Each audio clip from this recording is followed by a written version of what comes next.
Bonjour à tous. Voilà, je fais cette vidéo pour faire un petit débrief par rapport à l'émission qui est passée à la radio hier soir.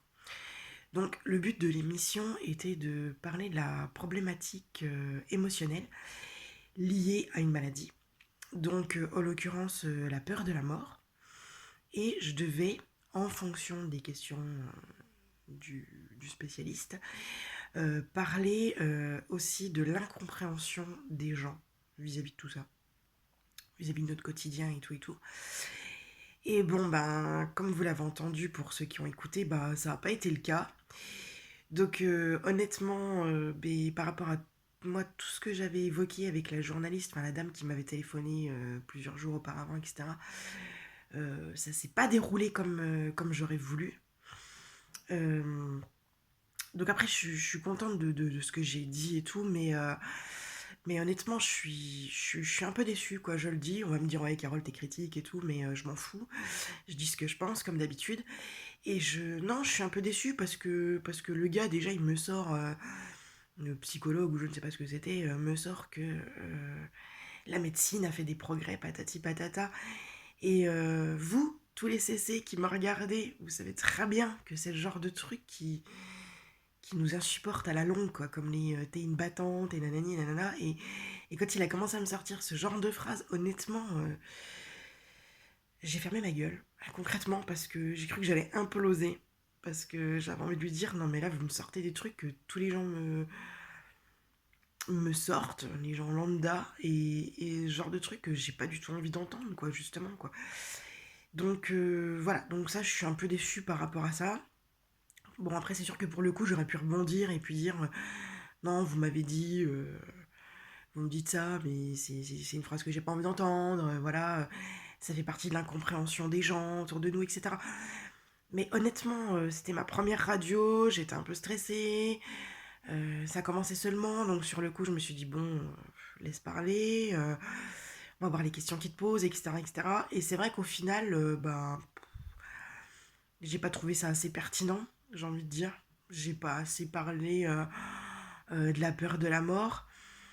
Après, l'histoire que ces phrases et le psychique, enfin voilà, qu'il faut être positif, qu'il faut se dire que, que, que, que ça va fonctionner, que je me le dois à moi parce que je m'aime et patati et patata, je peux concevoir. Hein. Je suis ouvert d'esprit. Ça, je le savais qu'il me dirait, qu'il me donnerait des phrases à répéter et tout. Ça, je le savais d'emblée et je suis pas fermée là-dessus. C'est pas le problème. Mais le problème, c'est qu'il a pas cerné le truc, quoi. Parce que la peur de la mort, je vois pas en quoi le fait que je me dise que je m'aime moi va m'empêcher d'avoir peur de la mort concrètement. Donc à tous mes amis CC ou autres personnes qui sommes dans le même cas que moi, c'est-à-dire à avoir peur de la mort, parce qu'on se dégrade, etc., etc., ou parce qu'on va se repérer ou quoi au caisse, franchement, mettez-moi en commentaire si vous trouvez que c'était pertinent par rapport à ça, ou si c'est moi qui ai un bug, j'en sais rien, mais franchement, je vois pas trop le rapport avec le fait que je m'aime et que ça va m'empêcher d'avoir peur de la mort, quoi. Non, non, je comprends vraiment pas du tout, quoi.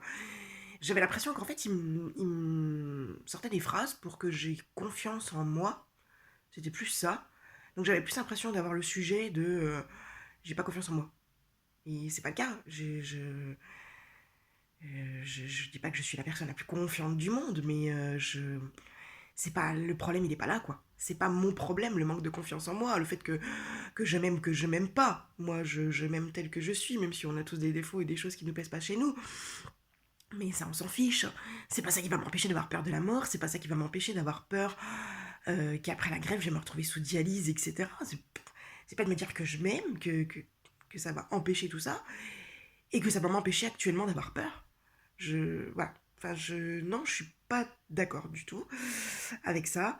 Je suis rentrée dans le jeu parce que c'était normal, c'était par politesse, c'était parce que c'était le but de l'émission et que voilà. Et que moi je me suis dit tiens, on m'entend à l'antenne, donc j'ai réussi à placer un petit peu ce que j'avais à dire, mais pas comme j'aurais voulu. Franchement, là, tous mes amis CSA qui m'ont écouté, je sais pas si vous avez été déçus ou pas.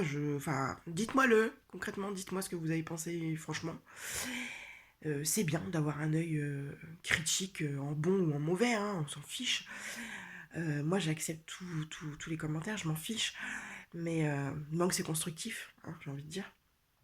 Voilà, mais non, je suis un peu déçue par rapport à ça, parce que voilà, déjà sa phrase, la médecine fait des progrès, bah oui, bah oui. Elle a tellement fait de progrès qu'on est tous immortels, vous savez pas. Donc c'est complètement stupide, ce genre de phrase. Et puis voilà, non, le sujet n'a pas été assez abordé. Et puis, et après, après, il a bien cerné ma personnalité, du fait que j'étais déterminée, etc. Ça, y a pas de souci, ça là-dessus, très vite cerné le personnage. Il n'y a pas de problème, se dire que c'est pareil, les phrases, se dire que ça vaut le coup, etc. Bien évidemment qu'on se dit que si après je vis et que je retrouve une vie dite à peu près normale, bah bien évidemment que ça vaut le coup d'en chier pendant 4 mois à l'hôpital. Je suis entièrement d'accord sur le principe. Mais ça n'empêche pas la peur. Ça n'empêche pas la peur. Et ça n'empêche pas toute la souffrance que j'aurai. Et ça n'empêche pas la souffrance que j'ai actuellement de vivre avec ce que j'ai vécu il y a 2 ans. Et que c'est toujours ancré en tête et tout, quoi. Je veux dire, c'est... Voilà, la dialyse, c'est quelque chose qui m'a traumatisée. J'ai dû réapprendre à marcher à 30 ans et tout. J'ai absolument pas envie de repasser par là. Bien évidemment que je veux être greffée, bien évidemment que je veux vivre et que je veux être sauvée. Mais j'ai une peur indescriptible, j'ai envie de dire.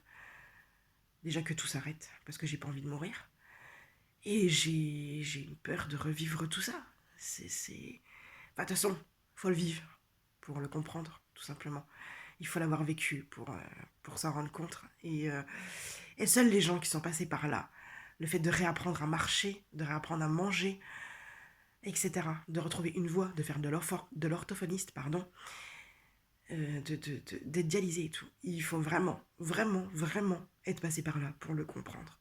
Ça, c'est clair. Donc, c'est sûr que c'est pas un psychologue, thérapeute, tout ce que vous voulez, de n'importe où, de n'importe quelle radio, de n'importe quel cabinet, qui sera foutu de le comprendre de toute manière, tant qu'il sera pas passé par là. Voilà. Donc, c'est tout ce que j'avais à dire, que j'étais voilà, un petit peu déçue. J'aurais voulu parler plus, mais bon. Après, le positif de cette émission, c'est que, pardon, non, je suis malade comme une chienne. Euh, je suis passée à la radio, donc je suis contente et fière de moi, honnêtement. Et cette radio, en fait, ça m'a boosté. Ça m'a boosté à me dire qu'il fallait que les choses, elles bougent, qu'il fallait faire entendre notre voix. Nous, les cardiaques congénitaux adultes. Parce qu'on est plusieurs à se l'être dit entre nous, en privé, que, que les médias, tout ça, ne parlaient pas du tout assez des malformations cardiaques congénitales. Et encore plus de ce que devenaient les adultes congénitaux. Voilà, et voilà, je suis déterminée, donc je sais pas ce que je vais faire, mais je vais le faire. Voilà, c'est tout ce que je voulais vous dire. Je vous embrasse et à bientôt.